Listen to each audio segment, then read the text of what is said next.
Bismillahirrahmanirrahim. Assalamualaikum warahmatullahi wabarakatuh. Alhamdulillahi rabbil alamin.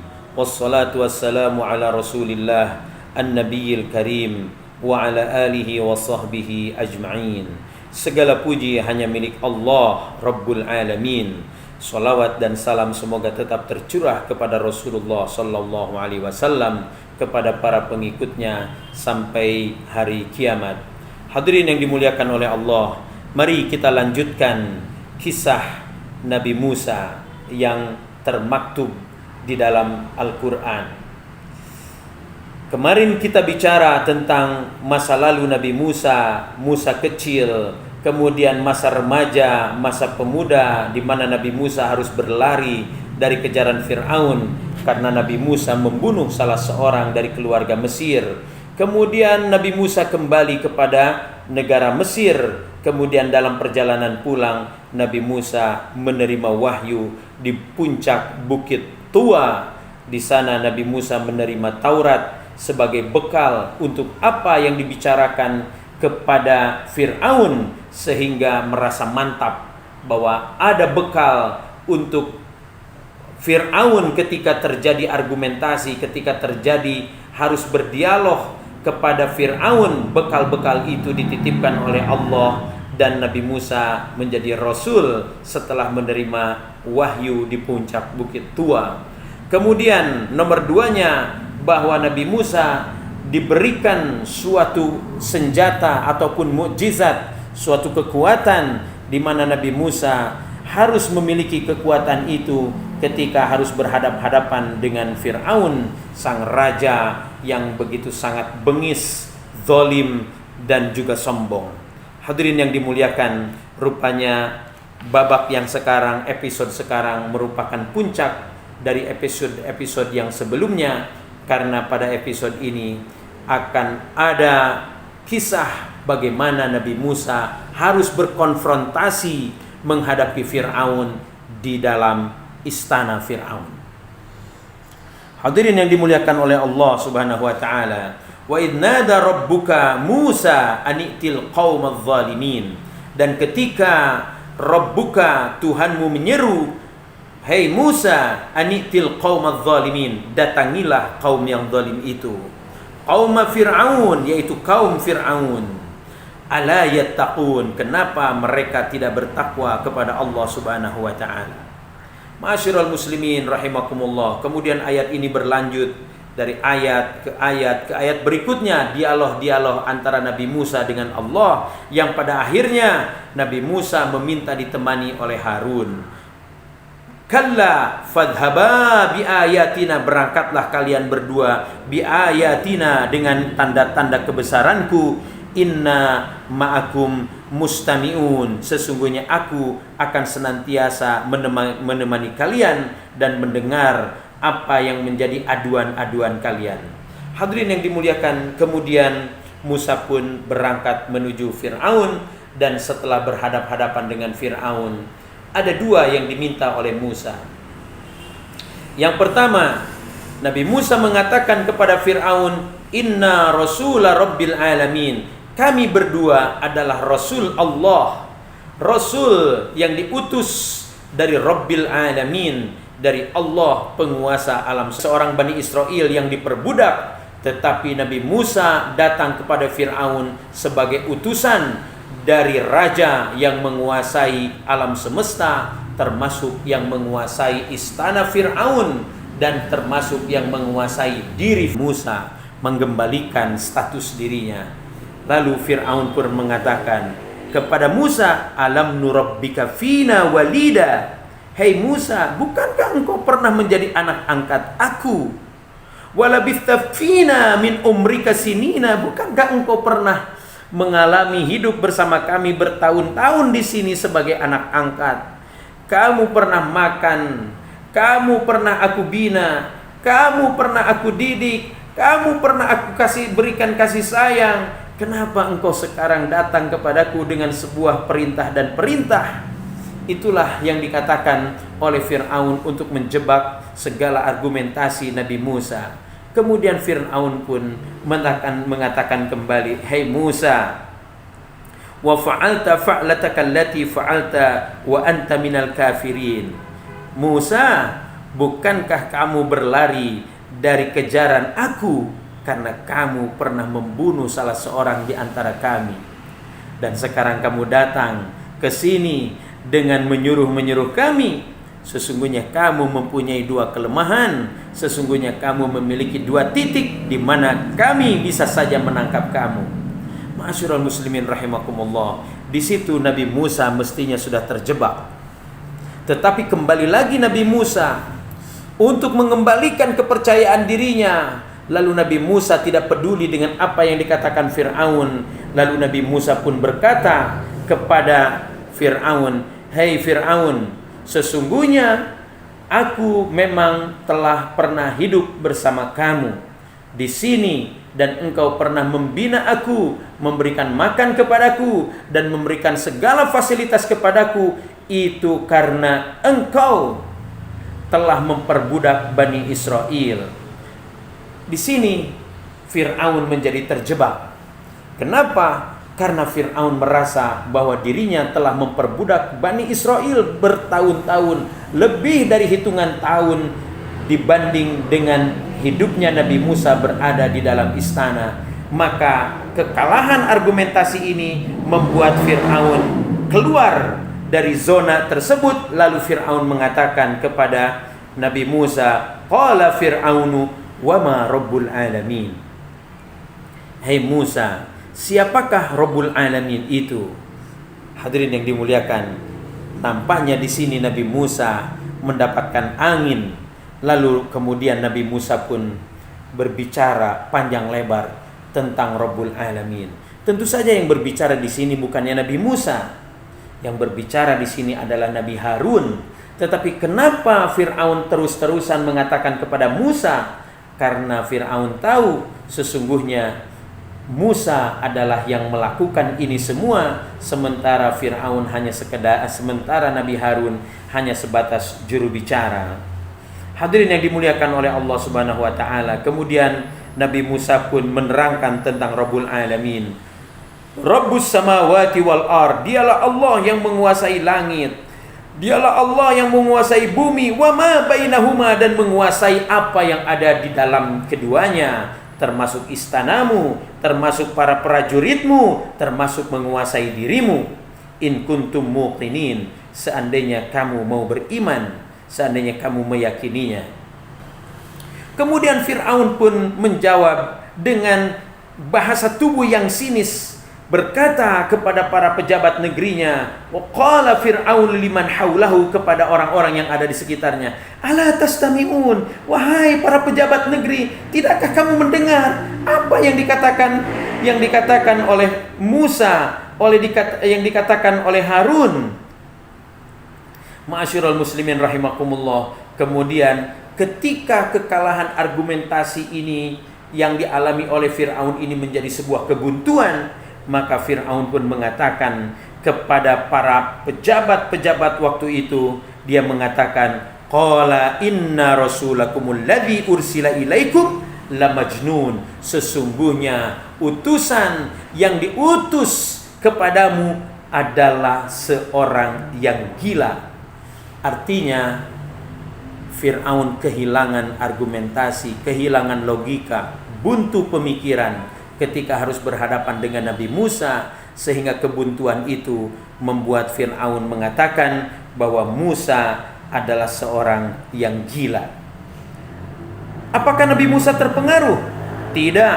Nabi Musa terus berkata-kata, karena yang ingin dikatakan oleh Nabi Musa sesungguhnya tidak saja ditujukan kepada Fir'aun, tetapi di belakang Fir'aun ada para petinggi-petinggi negeri, dan di belakangnya lagi ada para pekerja istana yang tentu saja mendengar apa yang disampaikan ataupun kata-kata yang disampaikan oleh Nabi Musa. Dialah Allah Rabbul Masyriqi wal Maghribi wa ma bainahuma in kuntum ta'qilun. Wahai Fir'aun, wahai para petinggi negeri, wahai para menteri, wahai para pekerja istana, sesungguhnya Allah Rabbul Masyriqi wal Maghribi, Tuhan yang menguasai daerah timur dan Tuhan yang menguasai wilayah barat dan menguasai apa yang ada di antara keduanya. In kuntum ta'qilun, seandainya kalian memiliki akal. Ma'asyiral muslimin rahimakumullah, dialog ini kemudian terus semakin meruncing dan meruncing, yang pada akhirnya Fir'aun mengatakan, "Hei Musa, seandainya kamu adalah utusan Allah, tentu utusan Allah itu harus memiliki bukti. Mana bukti yang kamu miliki?" Hadirin yang dimuliakan oleh Allah. Kemudian ketika Nabi Musa memang ditantang untuk mengeluarkan bukti-bukti ini, maka Nabi Musa pun tibalah saatnya untuk melemparkan tongkat yang selama ini dinanti-nanti. Bila Allah memerintahkan tongkat ini dilemparkan untuk melawan segala argumentasi Fir'aun.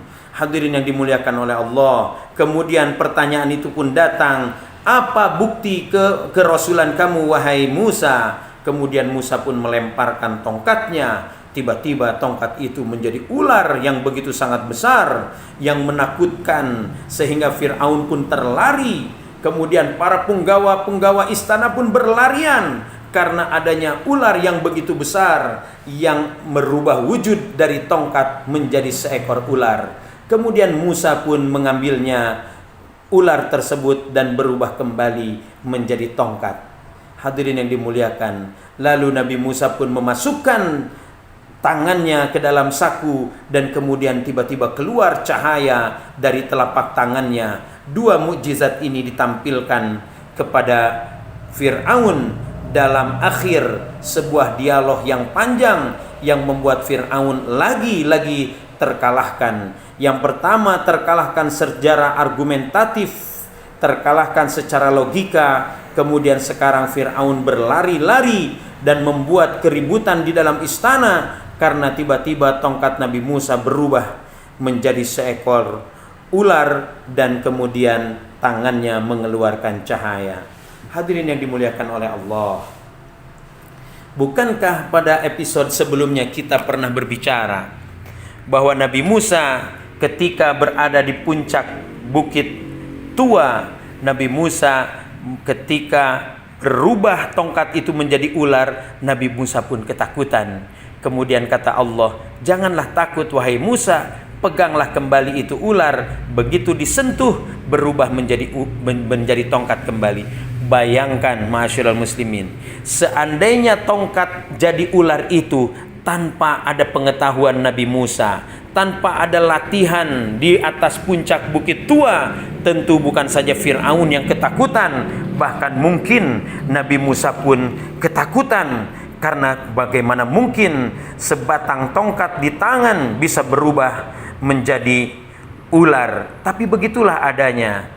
Nabi Musa cukuplah ketakutan ketika di hadapan Allah dan kemudian di hadapan Fir'aun. Nabi Musa justru bisa menjinakkan itu ular dan membuat Fir'aun semakin menjadi terkalahkan. Hadirin ma'asyiral muslimin rahimakumullah.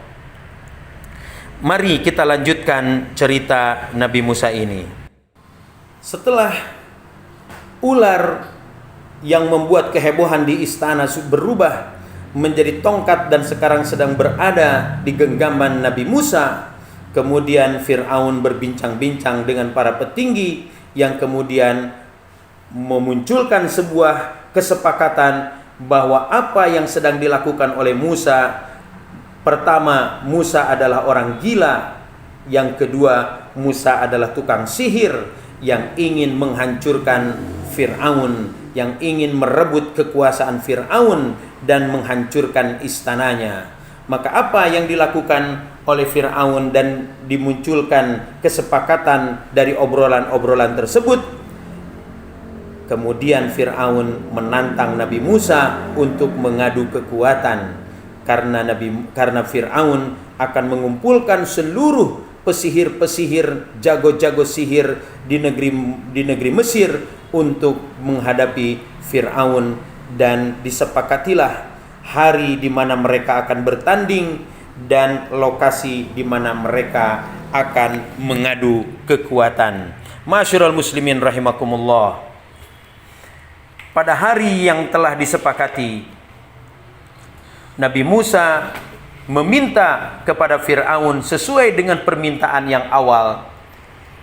Ketika kesepakatan dulu disepakati bahwa Nabi Musa menginginkan pertempuran itu diadakan di tanah yang lapang yang bisa dihadiri oleh banyak orang. Yang kedua, dilakukan di siang hari di mana matahari begitu sangat kuat-kuatnya menerangi bumi. Permintaan itu pun dikabulkan oleh Fir'aun. Sehingga pada hari yang telah disepakati, ketika semua orang telah hadir di lapangan tersebut dan Fir'aun telah mampu mengumpulkan para jago-jago sihir untuk dihimpun menghadapi Musa dan Nabi Harun yang akan dihadapinya, maka Nabi Musa memiliki kesempatan sebelum pertandingan dimulai untuk berdakwah kepada tukang sihir, bahwa kata mereka, "Hai Musa," kata Nabi Musa kepada para tukang sihir, qala lahum Musa wailakum la taftaru 'ala Allahi kadhiba fayushitakum bi'adzabin wa qad khaba man iftara. Wahai tukang sihir, celakalah kamu, janganlah kamu mengada-ngada kedustaan terhadap Allah, maka Dia akan membinasakan kamu dengan siksa, dan sesungguhnya telah merugilah orang-orang yang telah mengada-ada kedustaan. Hadirin ma'asyiral muslimin rahimakumullah. Para pesihir yang dikumpulkan oleh Fir'aun jumlahnya, sebagian meriwayatkan 70.000 tukang sihir, sebagian lagi ada yang meriwayatkan 200.000 tukang sihir. Ketika mereka berhimpun di situ dan mereka akan dihadapkan kepada Musa dengan Harun, yang kata Fir'aun Musa ini adalah seorang penyihir, maka seluruh tukang sihir pun berpikir, kita tidak pernah mengenal bahwa Musa adalah tukang sihir, dan kita pun tidak pernah mengenal ada tukang sihir di tengah-tengah kota Mesir yang kita kenal selain apa yang kita ketahui di antara kita. Ya, kemudian Nabi Musa pun mendekati para penyihir itu, ingin mempergunakan kesempatan untuk mendakwahi mereka, di samping dengan tujuan untuk menggertak mereka. Karena Nabi Musa tahu bahwa kedatangan mereka ke istana Fir'aun tidak ada yang dituju oleh mereka kecuali keinginan-keinginan dunia. Kecuali tujuannya adalah harta, bukan untuk tujuan yang lain-lain. Dan Nabi Musa tahu bahwa apapun yang mereka dapatkan tentang dunia sebesar apapun, itu tidak akan menjadi suatu pendapatan yang besar di hadapan Allah Subhanahu wa taala. Maka ma'asyiral muslimin rahimakumullah, maka Nabi Musa pun mendekati para penyihir itu. Nabi Musa mengatakan, celakalah kamu wahai para tukang sihir, sesungguhnya engkau telah melakukan sesuatu yang mengada-ada dan mendustakan terhadap Allah Subhanahu wa taala, dan sungguh Allah akan membinasakan kalian. Sungguh akan merugilah orang-orang yang mengada-ada kedustaan terhadap Allah Subhanahu wa taala. Hadirin ma'asyiral muslimin, melihat keteguhan Nabi Musa, maka para tukang sihir pun menjadi galau. Di antara mereka ada yang ingin untuk mengundurkan diri, tetapi sebagian besar daripada mereka ingin memastikan kepada Fir'aun apa kira-kira yang akan didapat seandainya mereka memenangkan pertempuran menghadapi Musa.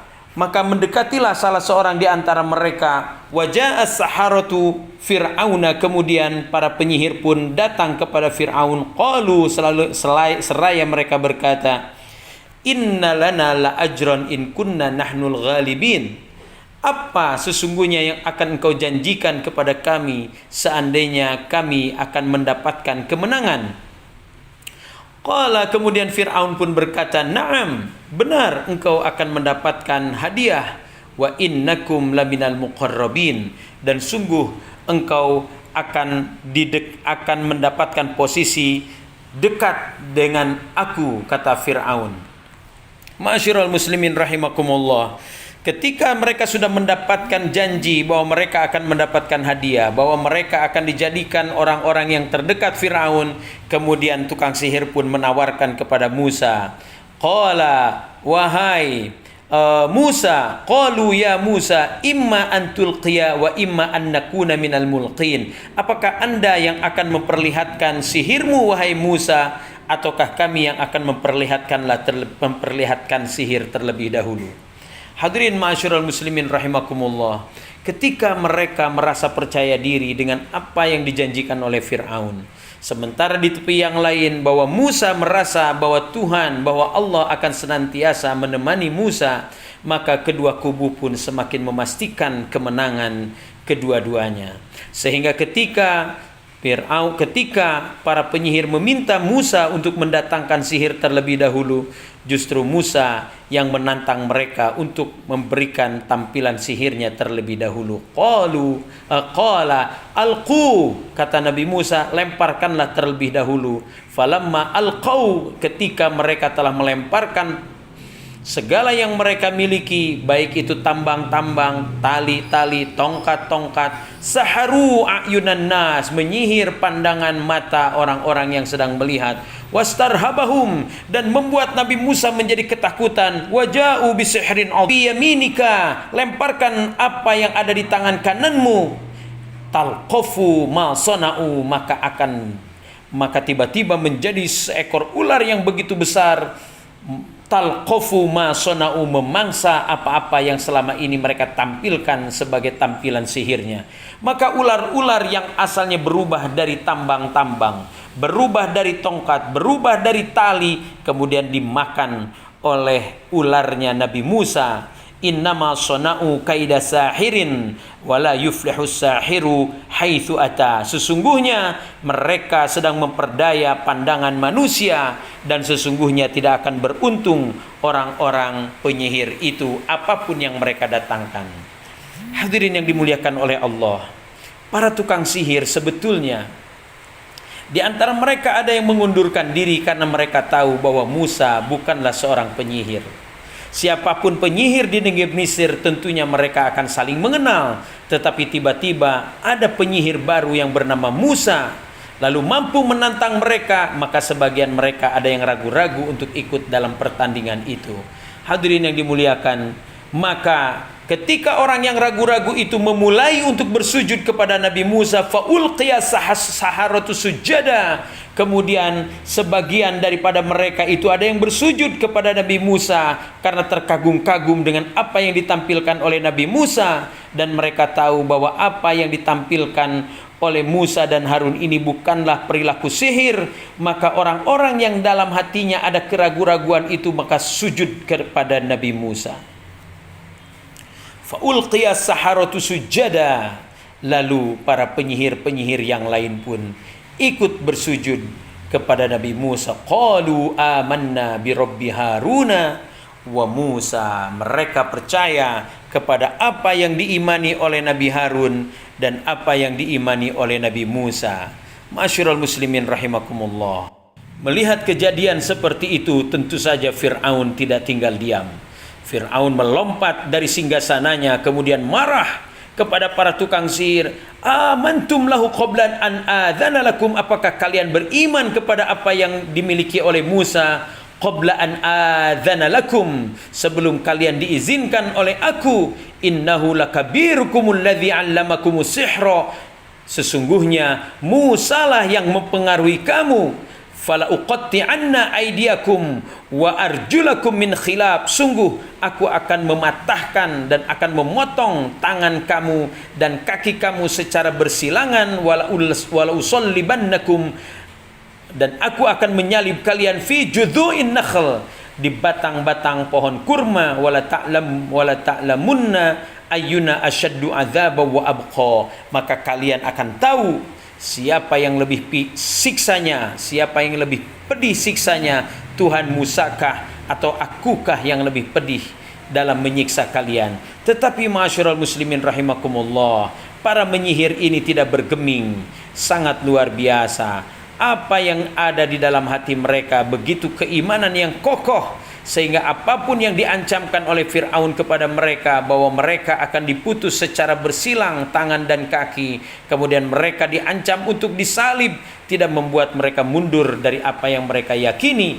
Kemudian mereka pun betul-betul disilanglah, tangan kanannya diputus, kaki kirinya diputus, atau tangan kiri lalu kaki kanan diputus, lalu mereka pun ditampilkan, disiksa, disalib di batang-batang korma di tengah keramaian untuk memperlihatkan bahwa beginilah nasib orang-orang yang beriman kepada Nabi Musa.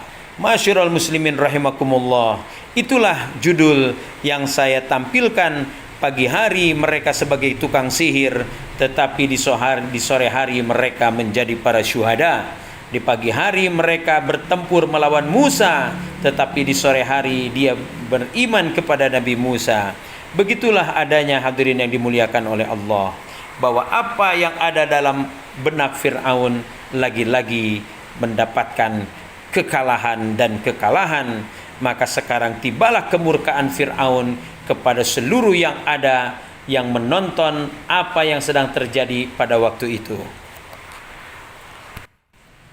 Apa pelajarannya atau sirah dari penggalan kisah ini?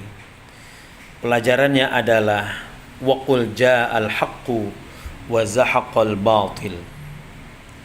Ketika kebenaran itu datang, maka kebatilan pun akan punah, akan hancur. Sehebat apapun Fir'aun dengan segala kuasanya, ketika datang Nabi Musa dengan keberanian yang tertata secara perlahan, kemudian ada keberanian untuk menghadap, ada keberanian untuk melawan, maka kebatilan pun akan hancur dan sirna. Artinya hadirin yang dimuliakan, Musa asalnya takut menghadapi Fir'aun. Tetapi ketika Nabi Musa terus diyakinkan oleh Allah dan diyakinkan oleh Allah, sehingga tumbuhlah keyakinan di dalam dirinya bahwa segala kebatilan pun akan sirna ketika kita berani melawannya, karena Allah pasti akan menemani kita. Inna ma'akuma nasma'u wa naro, sesungguhnya kami, kata Allah, akan menemani kalian berdua. Nasma'u, kami mendengar, wa naro, dan kami akan melihat.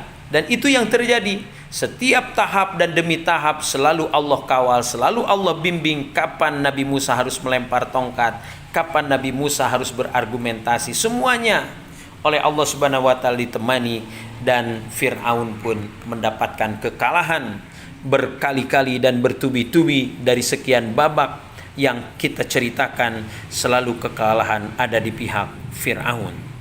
Setelah peristiwa ini, masyarul muslimin, kaum muslimin pun yang beriman bubar dari apa yang telah mereka yakini, bahwa benar apa yang dimiliki Nabi Musa adalah suatu kebenaran yang datang dari Allah, Tuhan semesta alam, dan apa yang dimiliki Fir'aun adalah suatu kebatilan. Tetapi besok hari dan lusa tibalah prajurit-prajurit Fir'aun yang datang sweeping. Siapa yang beriman kepada Nabi Musa mengalami penyiksaan dan pemenggalan dan pembunuhan, sehingga surut kembalilah pengikut Nabi Musa. Hadirin yang dimuliakan oleh Allah, kemudian datanglah siksa dari Allah Subhanahu wa taala, berupa datangnya belalang, datangnya kodok, datangnya serangga, yang membuat kehidupan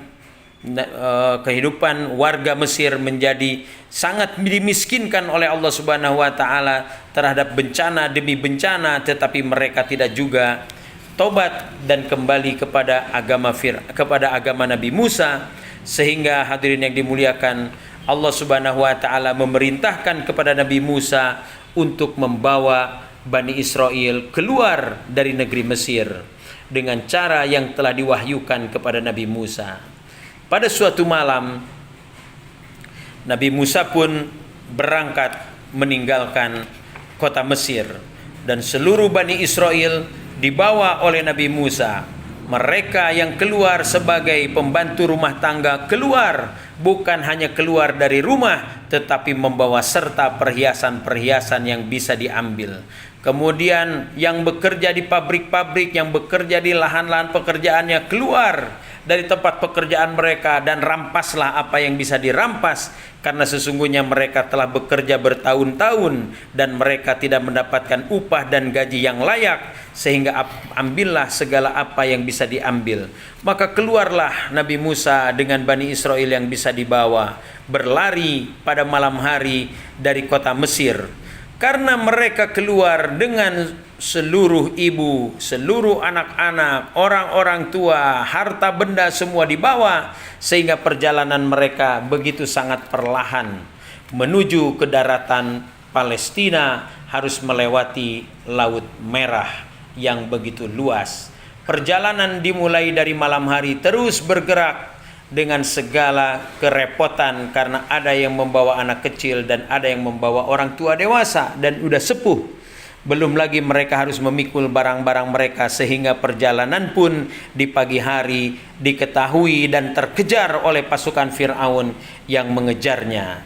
Hadirin yang dimuliakan oleh Allah, ketika di depan mereka sudah ada Laut Merah yang begitu luas terbentang, sementara di belakang mereka ada pasukan Fir'aun yang sudah terlihat nampak sedang mengejar mereka, maka Bani Israel pun mulai mengadu kepada Nabi Musa alaihissalam. Ya Musa, inna lamudrakun. Musa, sesungguhnya kami akan terkejar dengan pasukan Fir'aun yang terlihat begitu sangat gagah dengan kuda-kudanya, dengan perabotan dan peralatan senjata yang begitu sangat bagus, sementara kami pasti akan bisa dikejarnya. Nabi Musa mengatakan kepada Bani Israel, kalla, sama sekali tidak. Inna ma'iya rabbi sayahdin, sesungguhnya Allah Tuhanku akan menyelamatkan aku. Hadirin yang dimuliakan, ada di dalam surat Asy-Syu'ara ayat 62. Inna ma'iya rabbi sayahdin, sesungguhnya Allah akan menemani kami, menyelamatkan kami.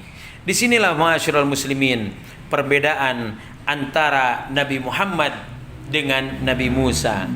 Ketika Nabi Muhammad berada di Gua Thur dan Abu Bakar merasa ketakutan dari kejaran Abu Jahal, Rasulullah menenteramkan Abu Bakar dengan mengatakan, la takhaf wa la tahzan, innallaha ma'ana, innallaha ma'ana, sesungguhnya Allah beserta kita, beserta aku dan beserta kamu wahai Abu Bakar. Tetapi ketika Nabi Musa menjawab apa yang dijadikan aduan oleh Bani Israel, Nabi Musa berkata, inna ma'iya rabbi, sungguh Allah akan menyertaiku, akan menyelamatkan aku. Artinya Bani Israel tidak dijamin keselamatan.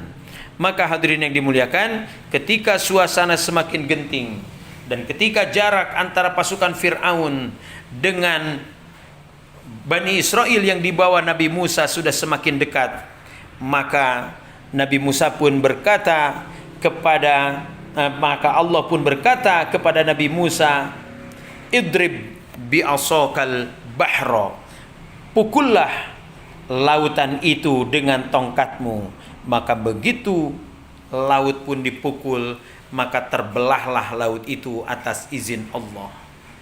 Nabi Musa tentu bukan orang yang terkaget dan terperangah, tetapi Bani Israel banyak yang terperangah tentang kehebatan Nabi Musa.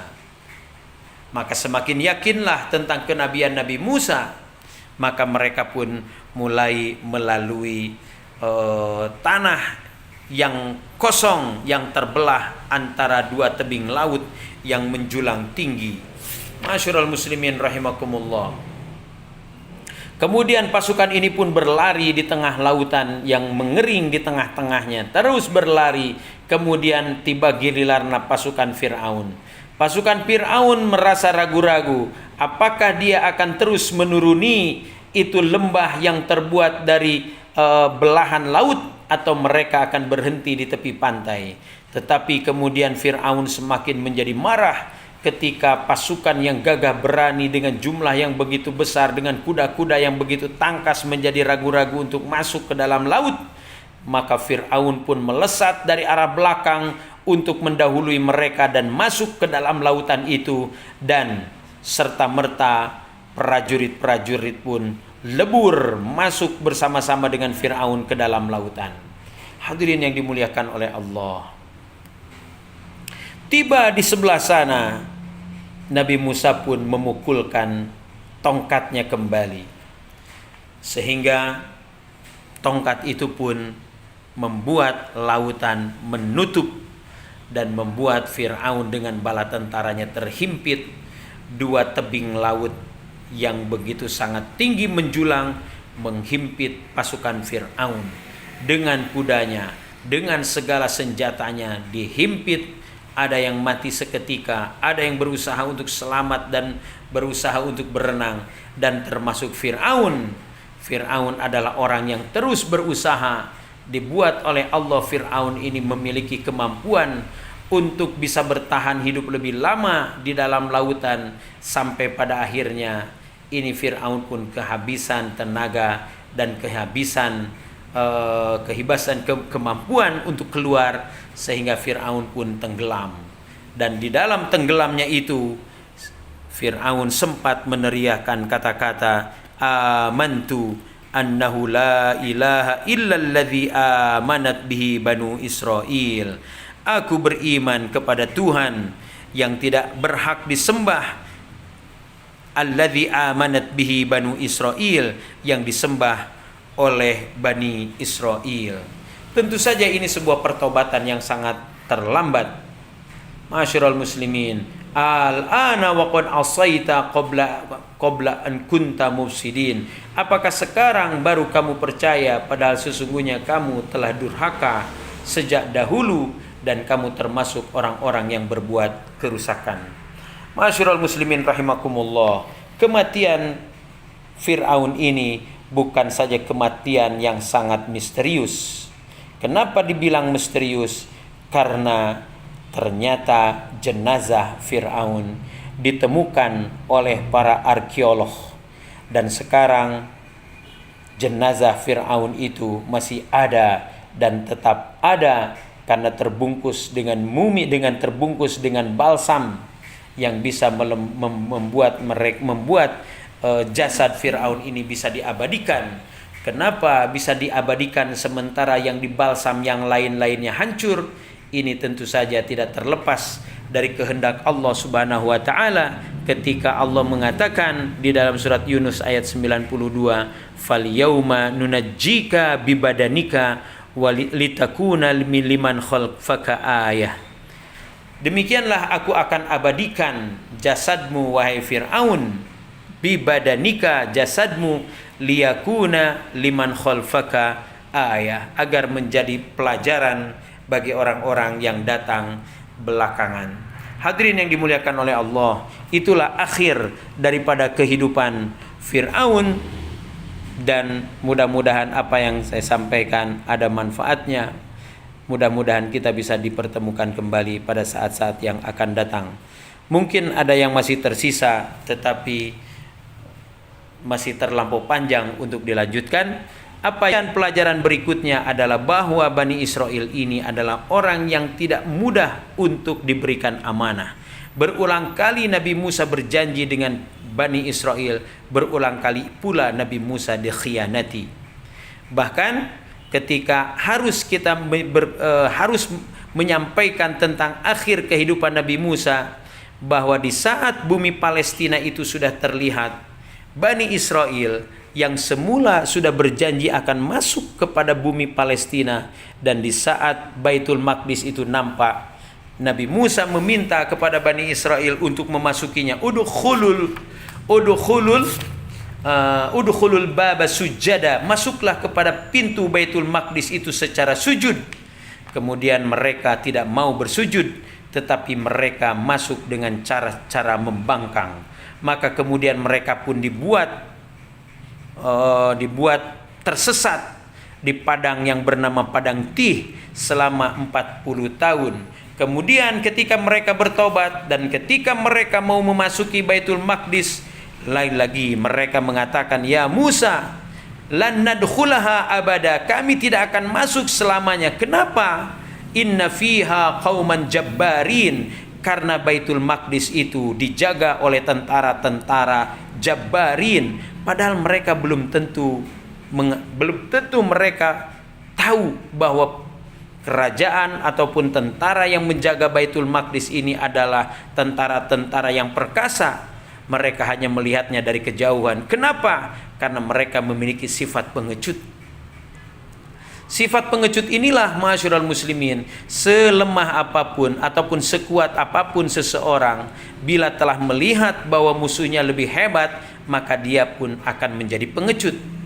Tetapi sebaliknya, seorang yang lemah apabila melihat musuhnya itu lebih rendah, maka otomatis dia pun akan menjadi seorang yang perkasa. Itulah Bani Israel yang dibawa oleh Nabi Musa. Sesungguhnya mereka memiliki kekuatan karena sudah menjadi pekerja kasar di bumi Mesir. Melihat bumi Palestina, mereka seolah-olah melihat ada pasukan-pasukan kuat yang menjaga-jaga pintu Baitul Maqdis, padahal sesungguhnya tidak. Itu hanya bagian daripada ujian Allah kepada mereka, sehingga mereka mengatakan, ya Musa, idhab anta wa rabbaka faqatila, berangkatlah anda dengan Tuhanmu, perangilah mereka itu. Murka Allah subhanahu wa ta'ala kepada Bani Israel, membuat Bani Israel kembali kepada padang di mana mereka lagi-lagi tersesat, sampai Nabi Musa pun wafat. Dan akhirnya datanglah seorang pemuda yang bernama Yusha, yang kemudian membawa Bani Israel ini masuk kepada Baitul Maqdis. Hadirin yang dimuliakan, itulah akhir daripada kisah yang saya sampaikan. Mudah-mudahan banyak manfaatnya. Aqulu qauli hadza, astaghfirullah li wa lakum. Assalamualaikum warahmatullahi wabarakatuh.